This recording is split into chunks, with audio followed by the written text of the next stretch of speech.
Olá pessoal! A videoaula que vocês vão ver agora faz parte de um conjunto de videoaulas para complementação de cursos teóricos e experimentais de física básica, em particular no tópico de eletromagnetismo. Nós vamos apresentar para vocês dois tipos de vídeo. No primeiro tipo de vídeo, que a gente pode chamar de vídeo de fundamentação, nós vamos apresentar a fundamentação de um certo assunto. E para isso nós vamos usar tanto uma discussão teórica como algumas demonstrações experimentais. No segundo tipo de vídeo, que a gente pode chamar de vídeo de coleta de dados, nós também vamos fazer uma breve discussão teórica, mas o foco vai ser apresentar para vocês alguns experimentos de onde vocês vão poder coletar dados e depois fazer algumas análises com esses dados. O vídeo que segue é um vídeo de coleta de dados. Espero que vocês gostem e aproveitem. O objetivo desse vídeo aqui é apresentar para vocês um experimento de onde vocês vão fazer uma atividade para coleta e análise de dados. Se você quiser saber mais sobre o experimento, você pode recorrer à nossa apostila, ao nosso livro de práticas, do Laboratório de Física 3, aqui do Instituto de Física de São Carlos, que você pode fazer o download nesse link aqui. Meu nome é Eduardo Ribeiro de Azevedo, eu sou professor da Universidade de São Paulo, no Instituto de Física de São Carlos. Bem, a gente vai falar um pouquinho, dentro do tópico de eletromagnetismo, sobre o circuito RLC ressonante. Para isso, a gente vai apresentar o experimento para coleta de dados, onde a gente vai poder fazer a verificação das propriedades de um circuito RLC próximo da sua condição de ressonância. Então, nosso objetivo é estudar a condição de ressonância de um circuito RLC através da realização de alguns experimentos. Bom, vamos começar então fazendo um breve resumo da teoria que a gente precisa compreender para aproveitar melhor o nosso experimento. Tá? A gente vai lidar basicamente com circuitos RLC em série, alimentados por uma tensão alternada.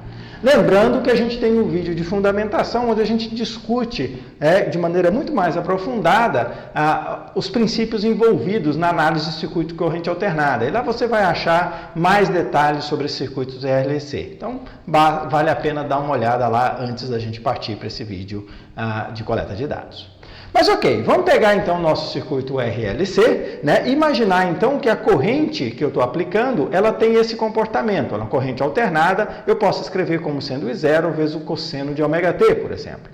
Nesse caso, a tensão nos terminais do resistor, ela vai ser simplesmente o produto da resistência vezes a corrente. Então ela vai ser dada por R0 cosseno de ômega-t, onde a gente vê claramente que a corrente e a tensão nos terminais do resistor, eles sempre oscilam em fase, juntinhos, com a mesma fase. A onda de tensão e corrente, elas estão em fase. Se a gente agora olha para os terminais do indutor, aí a gente tem que usar a lei de Faraday, que basicamente diz para a gente que no caso de um indutor, a tensão nos seus terminais é dada pelo produto da indutância vezes a derivada da corrente no tempo. Então, se eu pego essa corrente aqui e derivo no tempo, a gente obtém essa expressão aqui, menos ômega, que é a frequência angular, vezes o valor da indutância, vezes I0, seno de ômega-t. Bom, a gente pode reescrever isso aqui de uma maneira mais interessante, digamos assim. Primeiro eu escrevo ômega vezes L como sendo definido essa grandeza aqui que a gente chama de reatância indutiva. Essa grandeza ela tem unidade de ohms. Veja que o produto dela pela corrente dá uma tensão. Então isso aqui tem unidade de ohms. Mas se eu escrevo então XL0 e no lugar de menos seno de ômega-t eu posso escrever cosseno de ômega-t mais π sobre 2. O que me deixa muito claro que a onda associada à tensão no indutor, ela anda 90 graus adiantada em relação à corrente, ou seja, ela está adiantada de um ângulo de fase de 90 graus. Tá? E para o capacitor? Bom, para o capacitor eu sei que a tensão nos terminais de um capacitor é a carga dividida pela própria capacitância. E a carga é basicamente a integral dessa corrente aqui. Então, se eu tomo essa integral, eu posso mostrar também que a tensão nos terminais do capacitor é 1 sobre ômega-c vezes 0 seno de ômega-t. Definindo novamente 1 sobre ômega-c como sendo uma reatância, nesse caso a reatância capacitiva, o produto dessa reatância vezes 0 vezes o cosseno de ômega-t menos π sobre 2, que é como eu posso escrever o seno, me mostra então que a tensão nos terminais do capacitor ela está 90 graus atrasada em relação à corrente. Né? Desse modo, né, como eu tenho essas defasagens entre tensão e corrente, a tensão total da fonte ela vai também estar defasada em relação à corrente, só que de um ângulo φ. E o nosso objetivo, então, é determinar quem é esse ângulo φ e como eu posso relacionar a tensão total com a tensão em cima de cada elemento. Né? Já que a gente pode medir basicamente a tensão em cima de cada um dos elementos do meu circuito. Bom, nós discutimos lá no vídeo de fundamentação que a maneira mais adequada ou mais simples da gente tratar esse circuito em regime estacionário é usando o formalismo de fasores, que guarda grande semelhança com o formalismo de números complexos, né? E como é que eu faço isso? Bom, eu coloco aqui ao longo do eixo real, né, a corrente e, obviamente, a tensão nos terminais do resistor vai estar também ao longo do eixo real, porque ela está em fase com a corrente. Então, defino a corrente como sendo o eixo real do sistema. Bom, como a tensão no indutor está 90 graus adiantada, ou seja, um ângulo positivo aqui, ela vai estar ao longo do eixo imaginário puro. Enquanto que a tensão em cima do capacitor vai estar ao longo do eixo imaginário, só que negativo. Como consequência, né, eu posso agora calcular a tensão total, só que eu tenho que fazer esse cálculo considerando essas defasagens. Então, basicamente, eu faço o seguinte, né? Primeiro eu tomo a diferença entre o VL e o VC, vai dar esse valor aqui, mais ou menos, e aí eu somo o resultado dessa diferença com o VR. Só que como eles estão defasados de 90 graus, eu tenho que usar essa construção aqui, né? Onde o V0 seria essa resultante aqui. Então, aqui eu tenho o V0, aqui eu tenho o VR, e entre eles e também a corrente, eu tenho aqui o meu ângulo de fase. Aí já fica fácil determinar as duas coisas que eu quero, que é a relação entre a amplitude da tensão aplicada na fonte, né, e os valores da tensão em cada elemento, e também definir quem é esse ângulo de fase. Basta usar relações trigonométricas simples, né? Por exemplo, usando aqui o teorema de Pitágoras para esse triângulo retângulo aqui, eu posso determinar que V0 é igual à raiz quadrada de VR0 ao quadrado, né? Mais VL menos VC, que é esse tamanho aqui, elevado ao quadrado. A gente pode também definir esse ângulo, tomando a tangente desse ângulo como sendo o cateto oposto aqui, que é VL menos VC, né? No caso aqui eu estou pegando as amplitudes, então é VL0 menos VC0, dividido por VR0. Tá? Então, medindo VR, VL, VC, né, eu posso tanto determinar a tensão aplicada na fonte, ou estabelecer a relação entre a tensão da fonte e a tensão em cada elemento do circuito, como também posso determinar esse ângulo de defasagem. Então, isso vai ser um dos nossos objetivos no experimento. Bom, tem outra maneira a gente tratar esse circuito, que é, ao invés de falar das tensões, falar do que nós chamamos de impedância do circuito. E a impedância, basicamente, né, se eu pegar novamente o meu circuito, é uma relação que vai acontecer entre a resistência, a indutância, ou na verdade entre a reatância indutiva, e a capacitância, que de fato se manifesta pela reatância capacitiva. A gente vai usar a mesma construção de fasores anterior, né? Como lá o VR está ao longo do eixo real, a gente coloca a resistência aqui ao longo do eixo real. O XL, né, que seria a nossa reatância indutiva, ela vai ao longo do eixo imaginário puro positivo, assim como o VL, né? E o XC vai ao longo do eixo imaginário puro, só que negativo, assim como o VC. E o que nós chamamos de impedância no circuito é resultante disso tudo. Como é que eu faço para obter a resultante? Tomo XL menos XC, dá esse número aqui, né? E depois somo isso, né, de forma aqui como fosse um vetor, né? Faço essa construção. Isso aqui, o módulo disso aqui vai ser a minha impedância, e esse ângulo aqui é aquele mesmo ângulo de fase lá. Então, novamente, eu posso determinar o ângulo de fase e a impedância a partir dos elementos de circuito, ou seja, o valor da resistência, do XL, que é basicamente a frequência vezes a indutância, e do XC, que é o inverso do produto da frequência angular, nesse caso, vezes a capacitância. Tá? Como eu disse para vocês, isso aqui guarda a semelhança, na verdade é a mesma coisa, basicamente, né, com o formalismo de números complexos. Então, a partir daqui, a gente pode tratar isso aqui como um número complexo, né, e escrever em forma algébrica a impedância complexa, que ela é dada, então, tem a parte real é a resistência e a parte imaginária é a indutância ou a reatância indutiva menos a reatância capacitiva. Então, isso aqui é o que a gente chama de impedância complexa do circuito, também medida em ohms, né, já que a resistência e as reatâncias são medidas em ohms. Bom, e o módulo? Né? O módulo, mesma coisa, eu tomo o módulo desse número complexo, né? Ou simplesmente uso o teorema de Pitágoras aqui para mostrar que a impedância é igual à raiz quadrada da resistência ao quadrado mais XL menos XC ao quadrado. O ângulo, né? A gente pode explicitar aqui o XL e o XC, né? Então vai ficar R quadrado mais ômega L menos 1 sobre ômega C quadrado. E nós podemos também calcular o ângulo de defasagem entre tensão e corrente, que nesse caso aqui é o ângulo entre a resistência e a impedância. Simplesmente tomando XL menos XC, que é esse tamanho, dividido por R. Ou seja, ômega L menos 1 sobre ômega C dividido por R. Então veja, conhecendo os elementos de circuito, eu já posso definir quem seria esse ângulo de fase, né? E quem seria a impedância. E a partir dessas grandezas a gente pode inclusive calcular aquelas outras grandezas como a tensão no resistor, no indutor e no capacitor.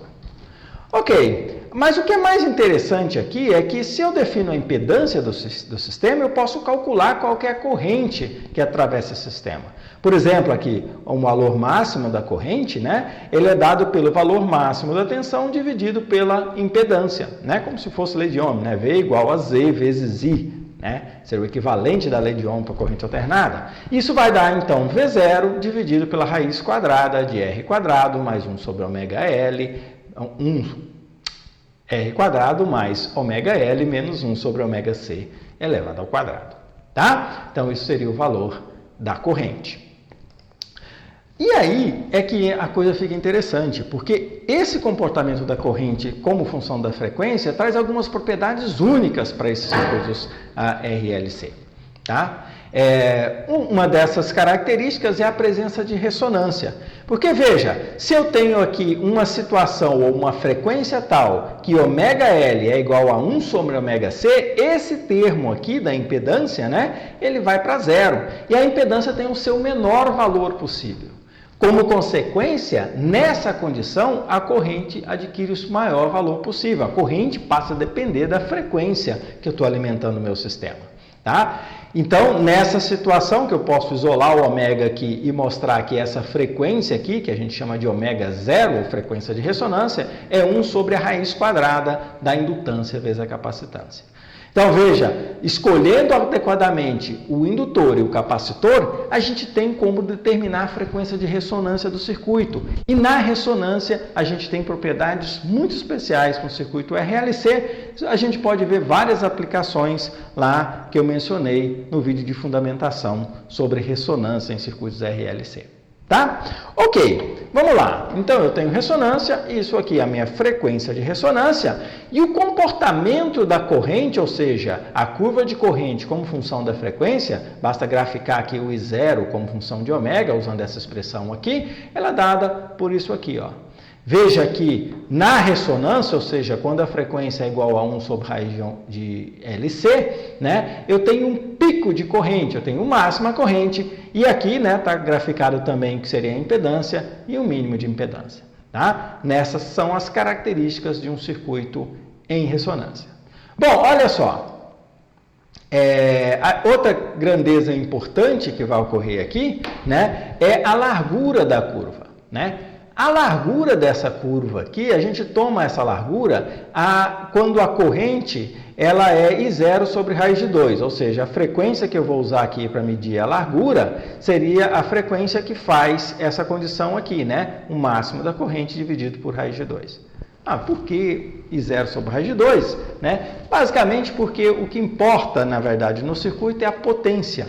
Né? E a potência nesse circuito, ela assume a metade do seu valor máximo quando a corrente é I0 sobre raiz de 2. Né? Mas a gente vê que a potência é proporcional ao quadrado da corrente. Então, se a corrente assume I0 sobre raiz de 2, a potência assume seu valor meio, né? Metade do valor máximo.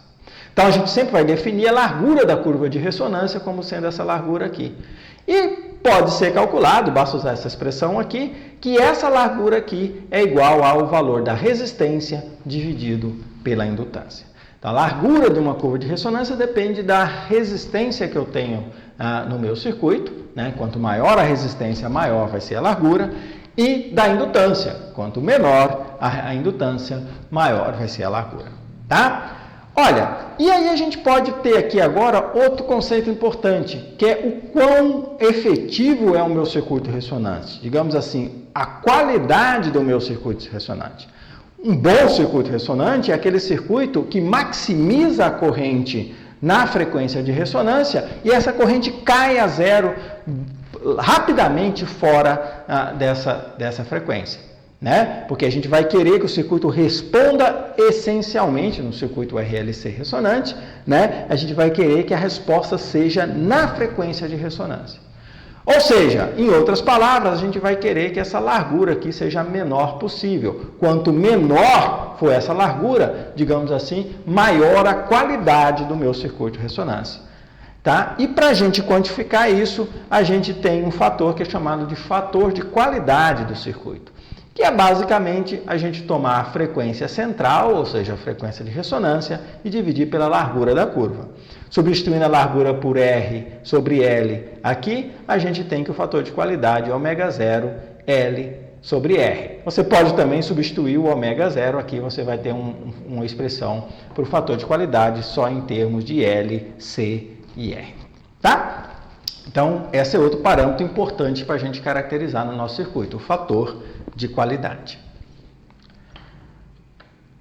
Bom, dito isso, né, a gente agora pode olhar mais especificamente para o comportamento do circuito na ressonância. Né? O que acontece? A gente tem que, na ressonância, a parte indutiva do circuito fica igual à capacitiva. Né? Efetivamente, como esses caras aqui, eles estão defasados de 180 graus, basicamente a parte indutiva anula a parte capacitiva. Em termos de energia, esses dois sistemas, ou seja, o indutor e o capacitor, eles ficam trocando energia entre si e a fonte que está alimentando praticamente os vê como se eles não estivessem ali.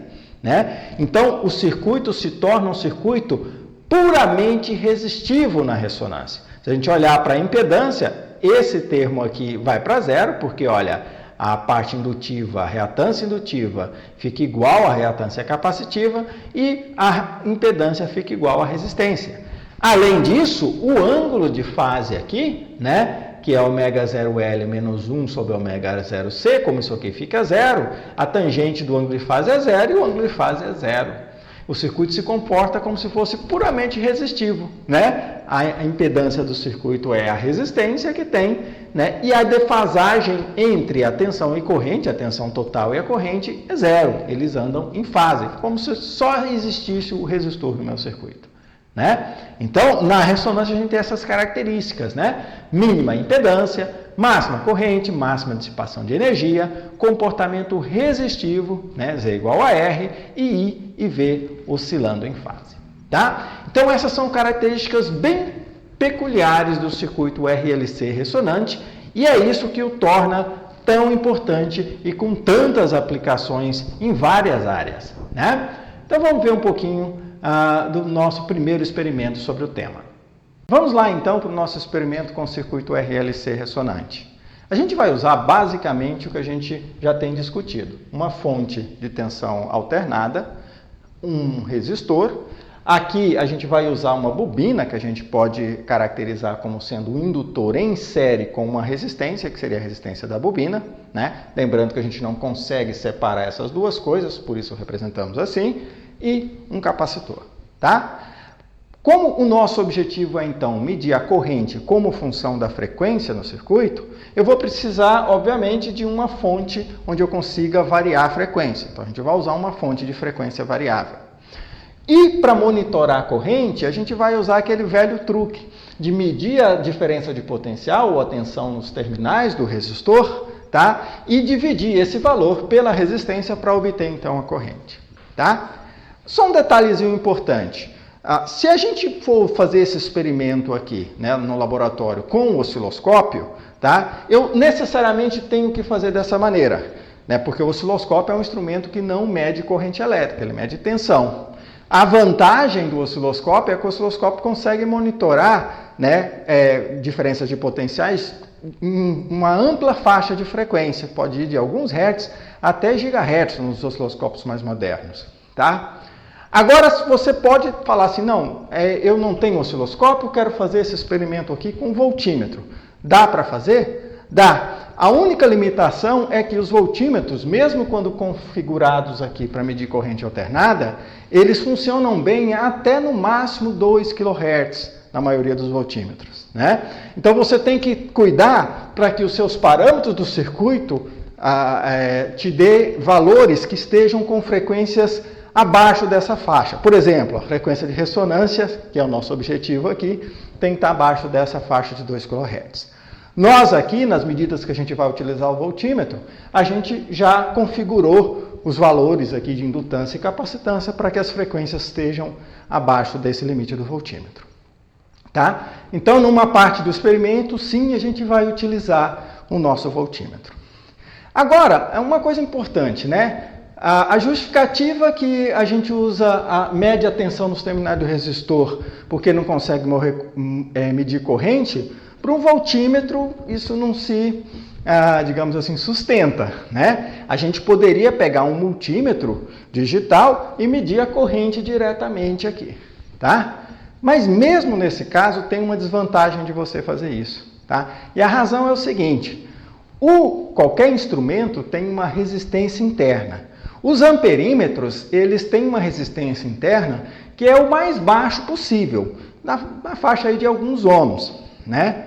Mas veja, se a gente utilizar resistores aqui que estão nessa faixa de alguns ohms, e eu coloco o meu amperímetro para medir a corrente em série aqui, eu introduzo uma resistência extra no meu sistema.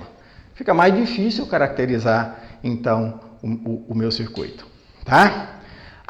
E se eu colocar um voltímetro? O voltímetro também tem uma resistência interna.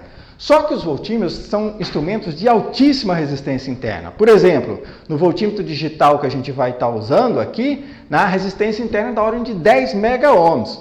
Enquanto que as resistências típicas que a gente vai utilizar aqui são da faixa do máximo de alguns quiloohms, tá? Então, nesse caso, o voltímetro praticamente não desvia nenhuma corrente do circuito. Ele quase não influencia no circuito, quase nada. Você pode ver isso se você pegar aqui a resistência de 10 megaohms do voltímetro e colocar em paralelo com uma resistência de 1 kΩ, vamos supor um valor aí, típico, né? Você vai ver que essa resistência equivalente dá praticamente 1 kΩ, ou seja, não tem nenhuma influência no circuito. Então, mesmo que a gente possa, a princípio, medir com amperímetro, é vantajoso medir com voltímetro, tá? Bom, então vamos agora fazer a medida dos valores da resistência, da indutância, da resistência da bobina e da capacitância que a gente vai utilizar, tá? Vamos pegar os valores, então, que a gente vai utilizar. Para isso, a gente vai utilizar aqui, tá, um multímetro digital, tá? E vamos começar configurando ele para medir resistência, aqui até 200 ohms, tá? E eu vou, então, colocar esses dois conectores em algum ponto do meu circuito aqui. Então, vou colocar aqui, ó, entre esse ponto e esse. E vamos começar medindo esse resistor que a gente vai estar usando no circuito, tá? Nominalmente, esse resistor aqui é um resistor de 10 ohms. Vamos ver o valor real da resistência dele lá. Vou ligar aqui. Vamos ligar a lâmpada, para ficar mais fácil. Então, aí você tem o valor de 10,1 ohms, tá? Bom, vou substituir esse resistor pelo outro resistor que a gente vai utilizar, que é um resistor que o valor nominal, tá? Esse é em faixinhas, basta você ver a configuração de cores, ele é de 100 ohms. O valor real da resistência é 99,1 ohms. E por último, vamos medir aqui qual que seria a resistência da bobina, né, que a gente vai utilizar. Então, eu vou colocar aqui, vou pegar a bobina e plugar aqui entre esses dois polos. Então, aqui, ó, quando ele está nesses polos externos, a resistência deu 14,5 ohms.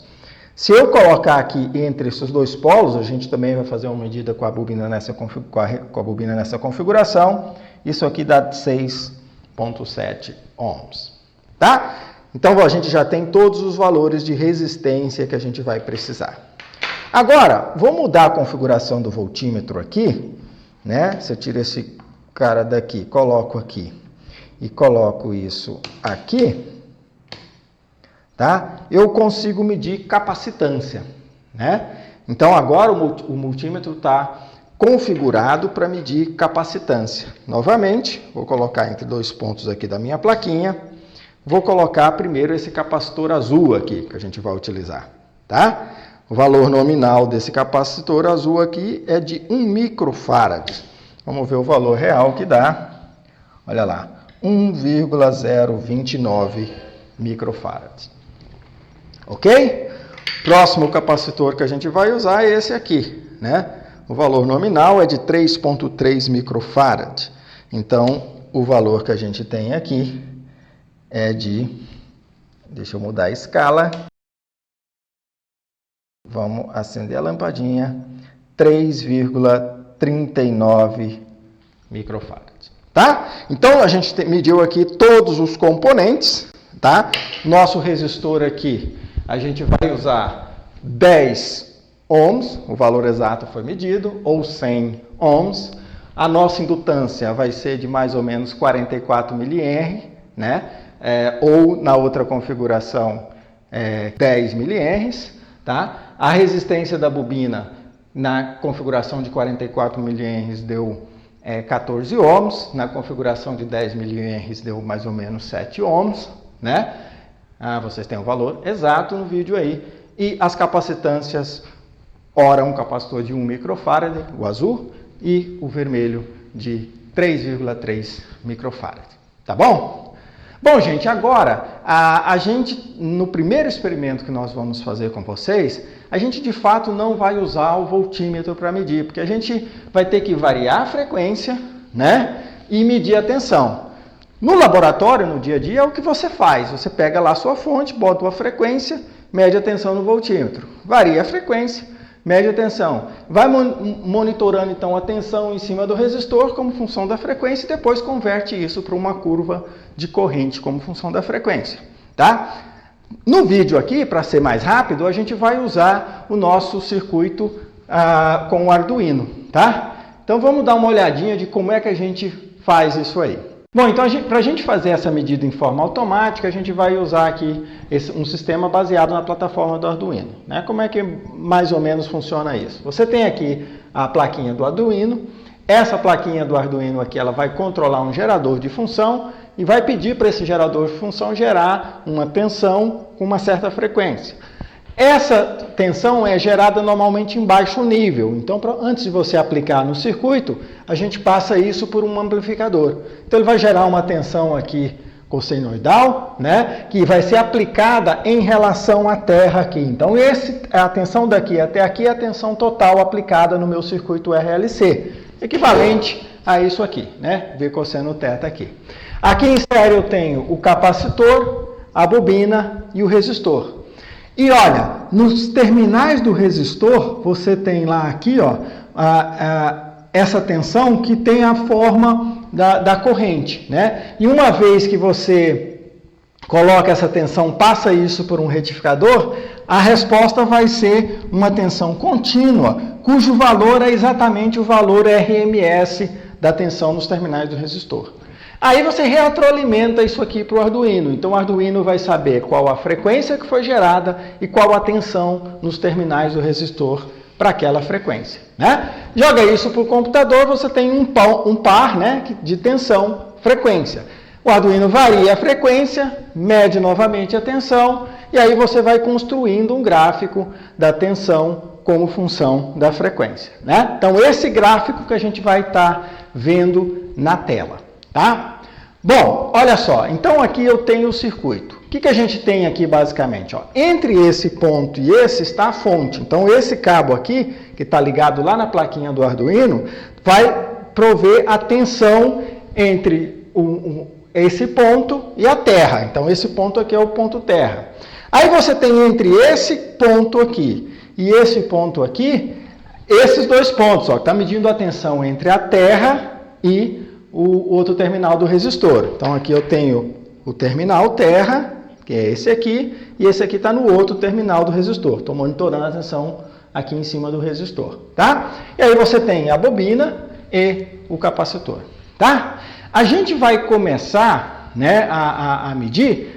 Antes disso, deixa eu só mostrar para vocês aqui na plaquinha, né, o que é cada coisa. A plaquinha do Arduino está debaixo dessa placa vermelha. Essa placa vermelha é a placa base onde você monta todo o circuito. Então, o Arduino está conectado à placa vermelha. Essa placa azul aqui é o gerador de funções. Ele vai gerar a função desejada na frequência que foi programada.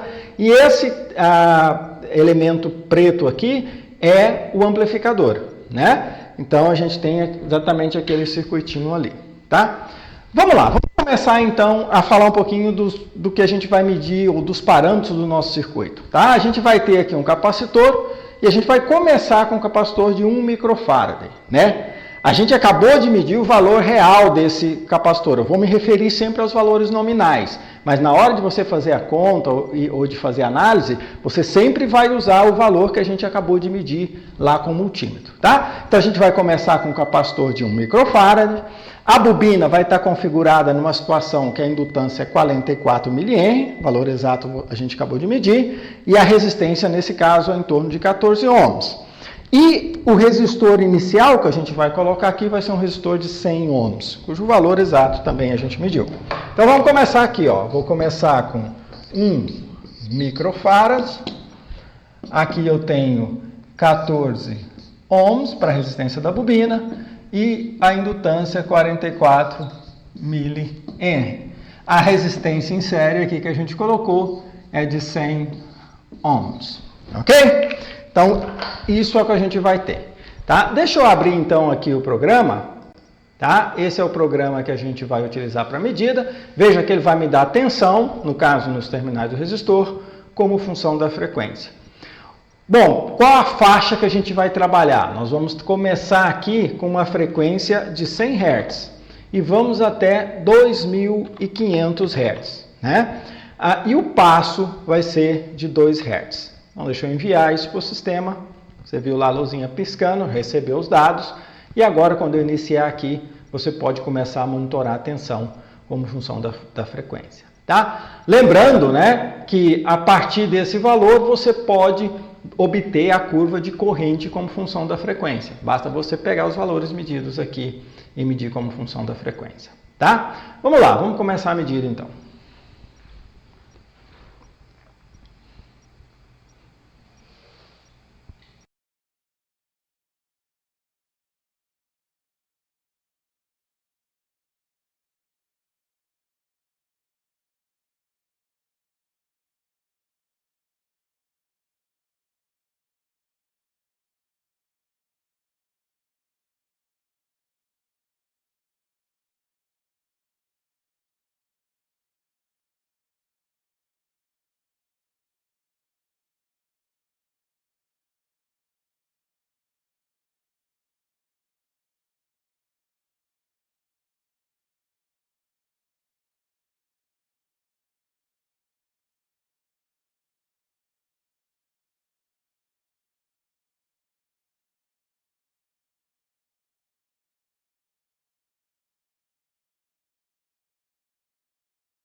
Ok, então terminou a medida, tá? Agora a gente tem aí a curva de tensão como função da frequência, tá? E aí, para análise de dados, depois vocês vão ter que produzir a curva de corrente como função da frequência, conhecendo o valor da resistência exatamente, tá? Bom, como é que a gente vai fazer para vocês terem esse dado? Eu vou salvar esse dado e o dado vai estar disponível junto com o vídeo, tá? Então, vou salvar aqui agora. Vamos salvar aqui, vou colocar num ponto aqui, depois eu transfiro para vocês. Então, essa foi com R100, L 44 mili e C 1 micro, tá? Então, esse é o nome aqui que você vai ter como código, 100 ohms, 44 mH, 1 microfarad, aquela configuração lá para os valores, tá ok? Vamos lá então. Salvou. Depois esse dado vai estar disponível junto com o vídeo. Vamos agora começar a variar os parâmetros, tá? Primeiro, vamos substituir a resistência e ver o que acontece, tá? Então, vou tirar aqui a resistência.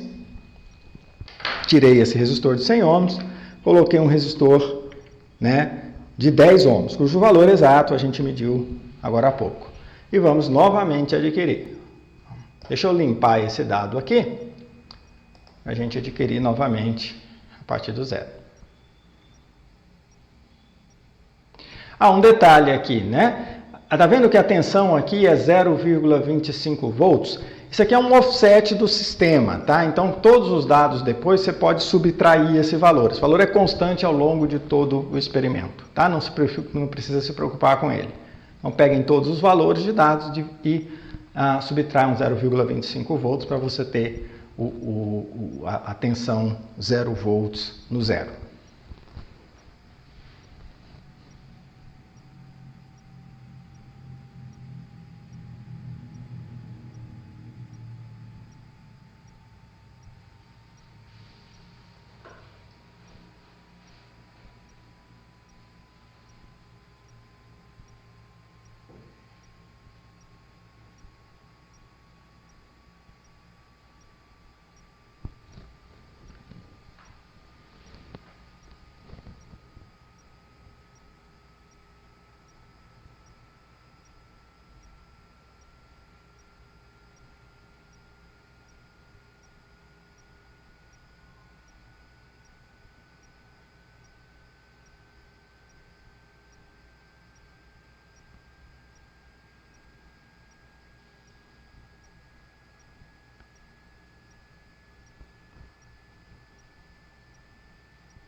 Ok? Então, terminou essa medida também.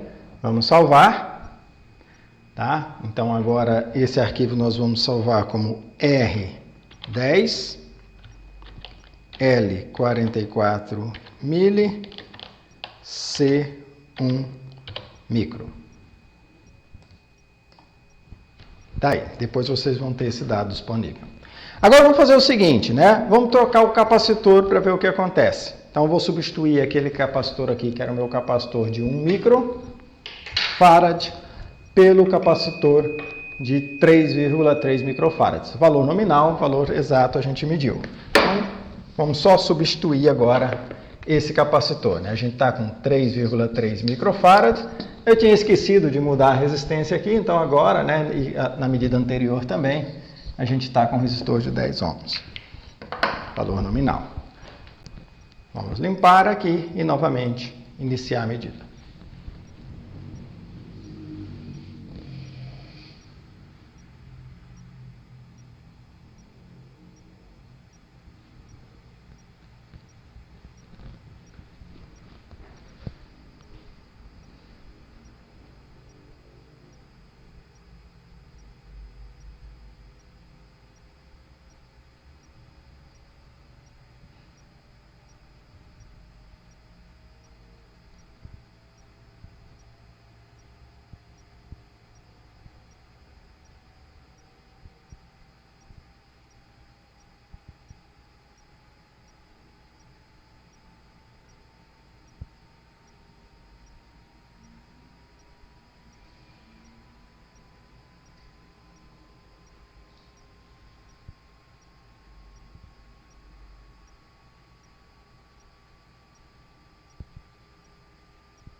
Prontinho? Então, salvando esse dado também. Tá? Agora a gente está com R 10 ohms,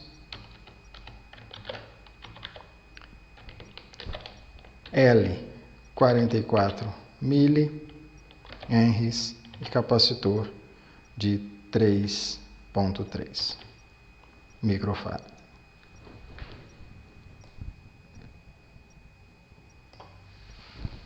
Ok? Bom, próxima medida, nós vamos fazer o seguinte. Vou voltar o capacitor de 1 microfarad, só para a gente ter um valor mais apropriado. Então, essa medida que a gente vai fazer tem que ser comparada com aquela que a gente fez com 10 ohms, 44 mA e 1 microfarad. Tá? Só que agora eu vou mudar a indutância da bobina para a gente ver o que acontece.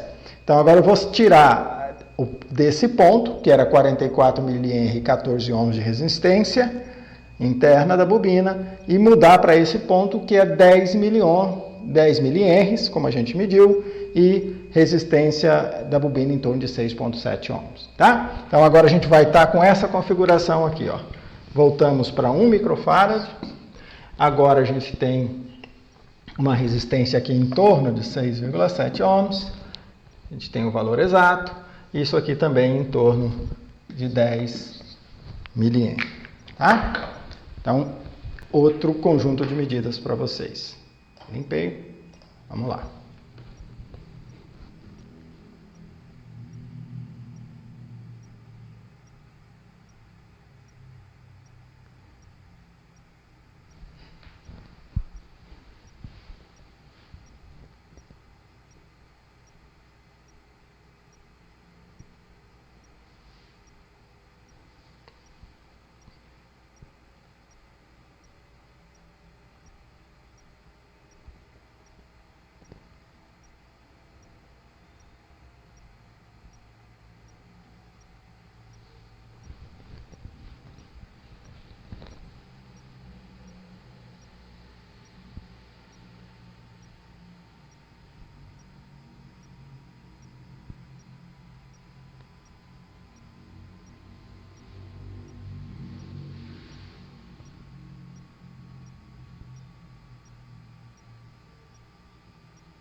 Aqui tem um detalhezinho, vocês agora quando passou pela ressonância, vocês escutaram um barulhinho, né?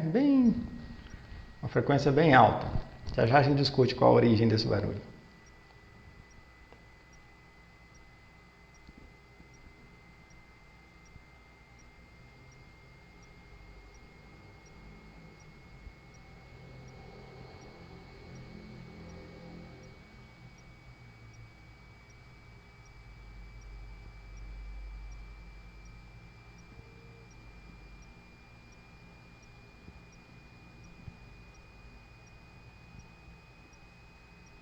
Ok? Então vamos salvar esse também. Então a minha resistência foi de 10 ohms, R10. Indutância agora foi de 10 mH e a capacitância de 1 microfarad.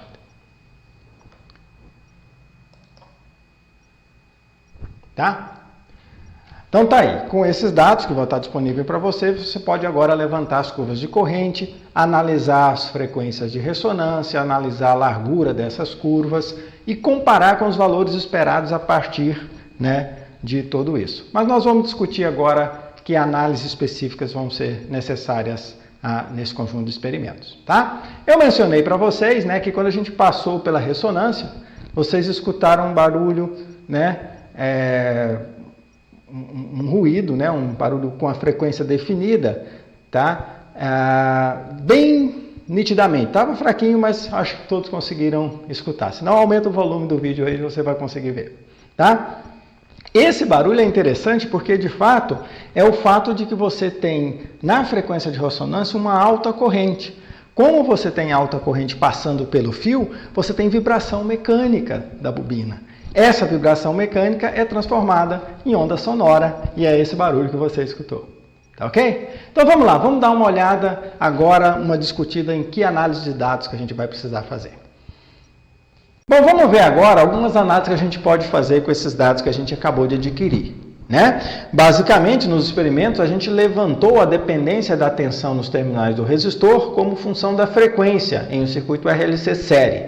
Né? Nós geramos os seguintes arquivos correspondentes aos seguintes valores nominais de RLC. Né? Então, a gente tem esse arquivo aqui, o nome do arquivo R10L10MC1U, significa, na verdade, que a gente tem para esse arquivo um dado que a gente usou um resistor de 10 ohms, um indutor de 10 mH e um capacitor de 1 microfarad. Outro exemplo, por exemplo, aqui, né, R10L44MC3P3, significa que a gente usou um resistor de 10 ohms, um indutor de 44 mH e um capacitor de 3,3 microfarad. Tá? Então, os arquivos estão indexados dessa maneira, vocês vão ter acesso a esses arquivos para usar esses dados em suas análises.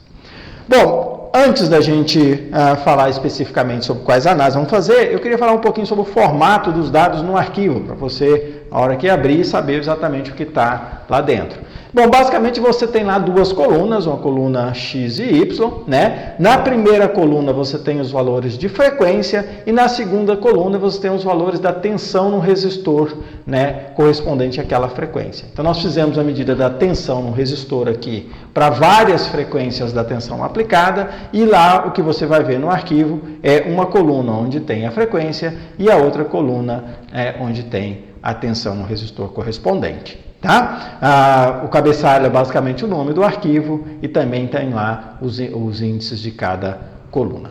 Ok? Então, esse vai ser o que você vai achar dentro daqueles arquivos. Bom, uma vez em posse desses arquivos, o que a gente sugere que você faça? Né? Você pode, por exemplo, usando esses dados, fazer gráficos da corrente que atravessa o circuito como função da frequência, ou seja, levantar as curvas de ressonância de cada um dos circuitos que a gente colocou. Né? Então, a gente tem 4 configurações diferentes para resistores, capacitores e indutores, cada um deles vai ter uma curva de ressonância diferente. Para você caracterizá-la adequadamente, você tem que fazer o gráfico da corrente como função da frequência. Tá? Lembrando que, normalmente, na teoria, a gente sempre falou aqui em frequência angular, tá? Você pode fazer o gráfico utilizando a frequência angular, não tem problema. Mas se você quiser também fazer usando a frequência em hertz, não tem problema. Na hora de analisar, você tem que tomar o cuidado de fazer as conversões adequadas, tá? Ok, a segunda coisa que nós podemos fazer com esse gráfico é determinar a frequência de ressonância, né, F0 do circuito, a corrente máxima e a largura ΔF das curvas, né? Lembrando que essa ΔF é tomada na altura I0 sobre raiz de 2. Né? Eu estou chamando a frequência F0 aqui porque a gente mediu diretamente a frequência em Hertz, né? Mas você pode converter isso para a frequência angular, como eu acabei de mencionar. Bom, outra coisa então é uma discussão, né, que a gente pode fazer da variação da frequência de ressonância e da largura ΔF com os parâmetros RLC. Né? Com isso você pode também determinar o fator de qualidade do circuito para cada caso e fazer a discussão adequada. Lembrando, pessoal, que aqui eu não estou considerando, mas você sempre tem que considerar no seu circuito que o que você mediu não foi a tensão em cima do indutor, foi a tensão em cima da bobina. Né? Então, a bobina tem uma resistência, foi medida, os valores que você tem lá foram medidos. Então, você pode usar aqueles valores para estimar também as tensões em cima, a componente resistiva, digamos assim, da bobina, para separar adequadamente. No cálculo desses ΔFs, aí onde você usa a resistência, você vai ter que fazer isso, porque a resistência do circuito não é só a resistência que você adicionou, tem também a resistência da bobina, né, na vida real, digamos assim. Tá? Ok. Então, do vídeo você pode anotar os valores de R, L, C e da resistência da bobina. Lembrando que o que eu dei para vocês agora há pouco, né, que está no nome do arquivo, são os valores nominais da resistência, da indutância e da capacitância. Mas no vídeo a gente mediu, né, no experimento, o valor real, né, usando o ohmímetro aqui da resistência e usando o capacímetro, o valor da capacitância. Tá? Então, na hora que você for tratar os dados, use os valores medidos, não os valores nominais.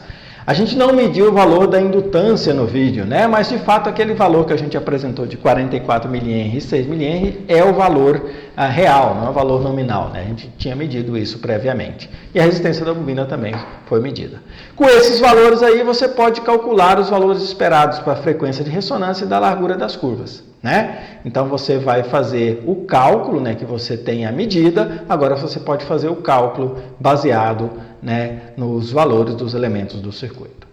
E depois, obviamente, comparar, né, esses valores calculados com aqueles valores medidos. Então você determinou a frequência de ressonância, a largura da curva, né, e comparar o valor que foi calculado com o valor que foi medido diretamente na curva. Então, basicamente, essas são as análises que você pode fazer nesse primeiro conjunto de experimentos. Bom, gente, no nosso segundo conjunto de experimentos, a gente vai analisar o circuito RLC série em frequências acima da frequência de ressonância, abaixo da frequência de ressonância e também na frequência de ressonância. Só que agora a gente vai fazer o experimento utilizando medições diretas através de um voltímetro. Tá? Bom, então vamos só dar uma repassada do que a gente espera, né, do comportamento desse circuito nessas três condições. Na ressonância nós já discutimos, né? Basicamente na ressonância a gente tem que a parte indutiva e capacitiva se anulam e o circuito fica puramente resistivo, ou seja, a impedância igual a resistência e o ângulo de fase igual a zero, né? Agora, se a gente está acima da ressonância, o que vai acontecer? A gente lembra, né, que a indutância, que a reatância indutiva, ela é o produto da frequência vezes a indutância, enquanto que a reatância capacitiva é o inverso, né, do produto da frequência com a capacitância. Ou seja, a reatância indutiva é proporcional à frequência, enquanto que a reatância capacitiva é inversamente proporcional à frequência. Logo, acima da frequência de ressonância, na frequência de ressonância essas duas coisas são zero, né, a reatância indutiva é maior do que a reatância capacitiva. Né? Como consequência disso, né, a impedância agora vai ser dada por essa fórmula completa, né? Mas o ângulo de fase, a gente pode dizer necessariamente que esse ângulo de fase ele vai ser positivo, né? Porque ômega-L é maior que 1 sobre ômega-C. Né? Então, esse ângulo é necessariamente maior que zero.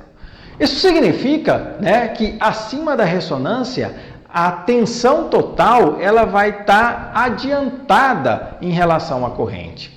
Isso é característica de um circuito indutivo. Se eu der para você uma bobina, um indutor e uma resistência, né, e aplicar uma tensão alternada, você vai ver que a tensão vai estar adiantada de um ângulo em relação à corrente. Então a gente diz que o caráter do circuito é indutivo. Obviamente o circuito tem indutor e capacitor, mas ele está se comportando em média, né, de uma forma geral, como um circuito indutivo. Então a gente diz que esse circuito acima da ressonância tem caráter indutivo, ângulo de fase positivo e reatância indutiva maior que a reatância capacitiva.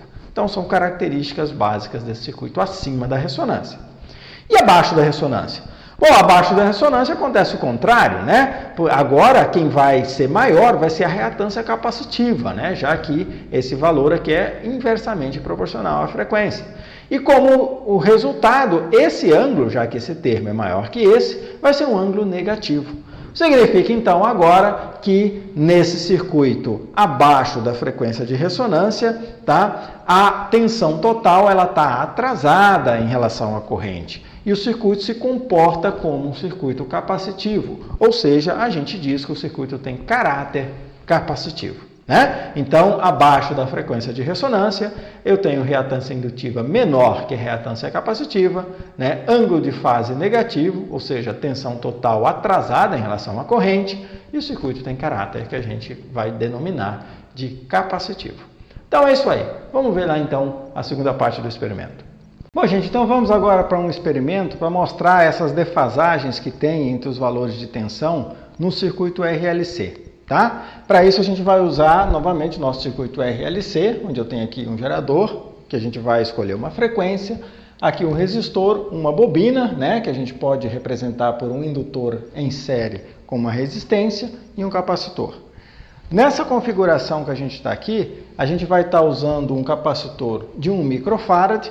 O valor exato da capacitância nós medimos anteriormente, né? Então vocês podem usar aquele valor medido. A resistência da bobina de 14 ohms, a indutância de 44 mH, novamente o valor exato a gente mediu, e aqui o resistor com valor nominal de 100 ohms. Tá? Então aquele é o circuitinho. Só que agora a gente vai fazer uma medida com voltímetro apenas. Então nós vamos medir todas as nossas medidas com voltímetros. Então a gente vai trabalhar num range de frequência, numa faixa de frequência, onde o voltímetro funciona bem, tá? Então vamos trabalhar aí que no máximo 1000 Hz, tá ok? A gente vai medir com o voltímetro a tensão nos terminais no resistor, no indutor, ou na verdade na bobina, e também no capacitor, e também a tensão total, tá? Com esses valores de tensão medida, a gente consegue analisar os dados e obter tanto as defasagens quanto a relação entre as amplitudes das tensões aí no nosso circuito RLC. Tá ok? Então vamos começar lá, tá? Primeiro, a gente vai usar como parâmetro a ressonância do circuito. Então eu vou fazer uma medida aqui, que seria a medida que a gente faria no laboratório normalmente, para determinar a ressonância do circuito. Para isso, a gente vai ficar monitorando a tensão no resistor, tá? Que é proporcional à corrente, e vamos ver quando ocorre a maximização dessa tensão, como consequência, a maximização da corrente, já que o resistor é constante. Tá? Então a gente vai estar monitorando lá e vamos usar aqui o voltímetro para fazer esse monitoramento. Então vou colocar aqui o voltímetro entre esse ponto aqui e esse.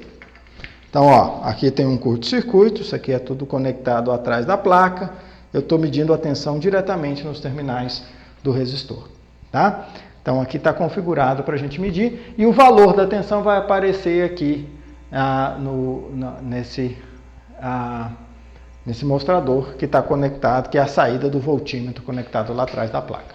Bom, vamos lá então. Então, vou começar a variar aqui a frequência. Eu já sei mais ou menos onde está a ressonância, está em torno de 750 Hz. Eu já vou variando lá para a gente ver que valor exato que é. Tá? Vamos começar aqui então. Estou com 19 Hz, 35, 50. Não precisa pegar os dados, a gente só vai achar aqui mais ou menos. Ó. Já estou com 260. Opa! Ó. Então vejam que eu vou abaixar um pouquinho. Começar aqui por aqui. Eu estou com 3,4, vou aumentando, tá? 711, 720, 779, veja que já passou pelo máximo, né? Passei rapidamente aqui.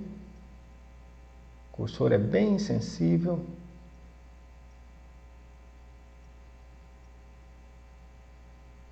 Tá lá, 4,57.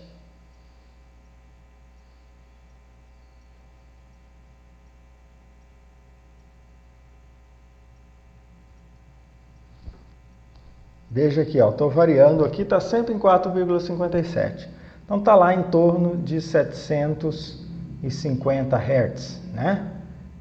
A gente está aí próximo da ressonância. Veja que se aumentar, ó, o valor da tensão diminui lá, tá? Então vou ajeitar aqui novamente lá para estar em torno de 750.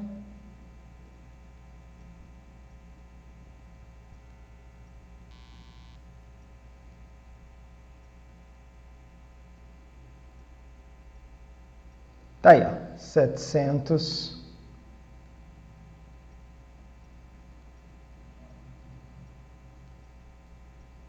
Lá, 753 Hz, tá? Aí eu estou próximo da frequência de ressonância. Ok, então vamos começar a fazer a medida. Então a gente vai estar interessado em medir a tensão total, que é a tensão que a fonte está fornecendo, e a tensão em cada elemento. Vou usar aqui meu voltímetro, ó. Entre esse ponto e esse eu tenho a tensão total. Tá lá. 5,32 volts.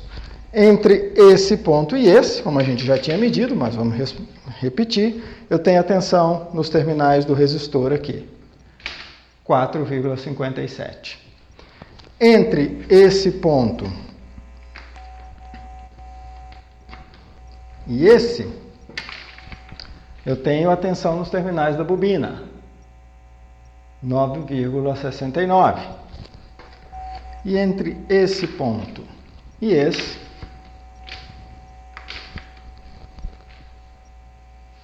eu tenho a tensão nos terminais do capacitor, 9,86. Né? Veja que a soma dessas tensões é muito maior do que a tensão aplicada na fonte. A gente já sabe a razão disso, a gente já discutiu a questão das defasagens lá, na aula lá de corrente alternada, né? Na aula de fundamentação. Bom, então esse é o conjunto de medidas que a gente tem na ressonância, tá? Deixa eu voltar o voltímetro para cá. Agora vamos fazer essa mesma medida para ver o que acontece de diferente, tanto com a fase como a relação de amplitude, numa frequência menor que a frequência de ressonância. Então, nesse caso aqui, ó, a gente tem... Eu vou reajustar a frequência para mais ou menos aqui 500 Hz.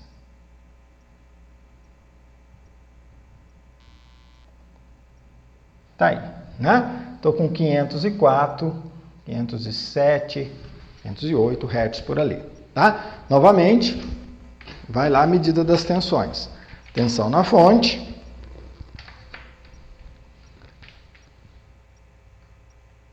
(6,63 volts). Nos terminais do resistor, 3,23 volts. Nos terminais da bobina, 4,73 volts. Veja que varia muito quando a gente varia a frequência.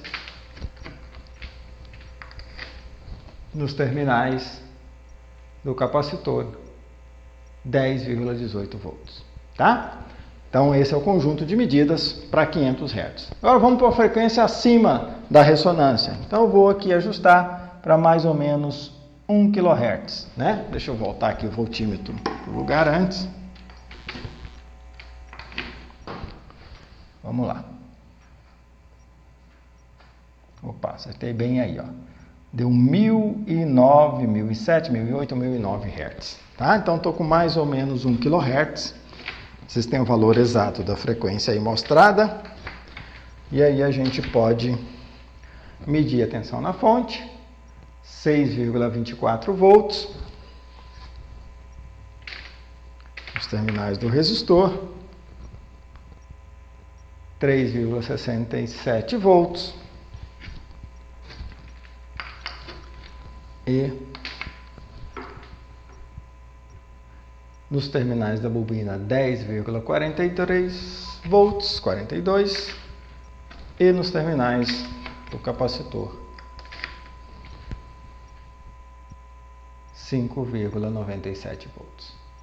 Tá? Então, aí, novamente, a gente tem essa medida como referência para a frequência de 1000 Hz. Então, vamos dar uma discutida em que análise que a gente vai fazer com esses dados, então. Então, vamos agora para a análise de dados dessa segunda parte do experimento, né? O que a gente pode fazer com esses dados? Bom, inicialmente vamos fazer as anotações, né? Vocês, a partir do vídeo, podem anotar, por exemplo, as frequências que a gente usou. A gente mediu 3 frequências, uma acima, uma abaixo e uma na ressonância. E as tensões nos terminais de cada elemento, que a gente mediu lá com o voltímetro, né? Onde eu tenho aqui a tensão total, a tensão da fonte, a tensão no resistor, na bobina e no capacitor. Faço questão de lembrar que isso aqui é a tensão em cima da bobina, não é um indutor, porque a gente está falando aqui de uma bobina real, a gente não consegue separar a parte resistiva da parte indutiva, né? A gente vai ter que usar, né, o nosso conhecimento de tratamento de sistemas RLC para fazer essa separação através da matemática, né?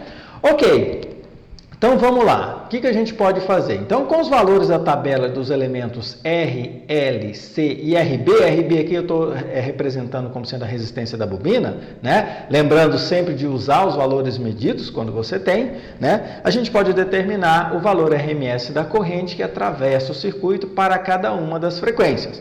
RMS porque as medidas de tensão foram todas medidas com voltímetros que nos fornecem os valores RMS. Tá? Então, determinar então, a corrente para cada uma das frequências. Primeira coisa que a gente pode fazer. Segundo, determinar o ângulo de fase, né, entre a tensão total e a corrente. Para cada frequência, você pode utilizar esse ângulo para classificar o circuito em resistivo, indutivo ou capacitivo. Qual é o caráter do circuito. Né? Lembrando aqui que nesse caso aqui, para calcular esse ângulo de fase a partir dessas medidas, você vai ter que pensar um pouquinho para determinar como é que eu separo a parte indutiva da parte resistiva da bobina, né? Já que a gente mediu de fato a tensão na bobina. Mas isso lá no vídeo de fundamentação, eu discuti um caso específico onde mostro como é que você pode fazer isso. Tá? Bom, vamos lá. A partir dos valores de elementos do circuito, R, L, C e a resistência da bobina, determine a impedância complexa e o módulo da impedância do circuito. Tá? Então, aqui seria determinar esse ângulo utilizando medidas das tensões, coisas que foram medidas no circuito. Aqui são valores, né, que você mediu para os elementos, então não são medidas diretas, né, são valores dos elementos. Pega lá o valor da resistência, da indutância, da capacitância, né, e da resistência da bobina e você pode calcular, tá, o módulo da impedância do circuito e também representar a impedância complexa. Tá? Da mesma maneira, também é possível, com esses elementos, determinar o ângulo de fase. Né? E, uma vez que você determinou o ângulo de fase de duas maneiras distintas, uma através de medidas diretas e outra através do cálculo a partir dos elementos do circuito, você pode, obviamente, comparar e discutir esses resultados. Tá? Então, basicamente, algumas análises de dados que podem serem feitas a partir desse conjunto de medições que a gente acabou de fazer. Bom, vamos então agora para o sumário da nossa videoaula, né? Nós basicamente discutimos conceitos envolvidos na análise de circuito RLC, série, nesse caso, com ênfase no fenômeno de ressonância. Apresentamos um experimento onde medimos o perfil de corrente como função da frequência em um circuito RLC e apresentamos também um experimento onde medimos as tensões dos terminais dos elementos em um circuito RLC em frequências abaixo e acima da frequência de ressonância do circuito. Essa é a nossa bibliografia, aqui basicamente os 4 livros que a gente tem usado, mais a apostila de laboratório. Espero que vocês tenham gostado da videoaula e bom trabalho aí na análise dos seus dados.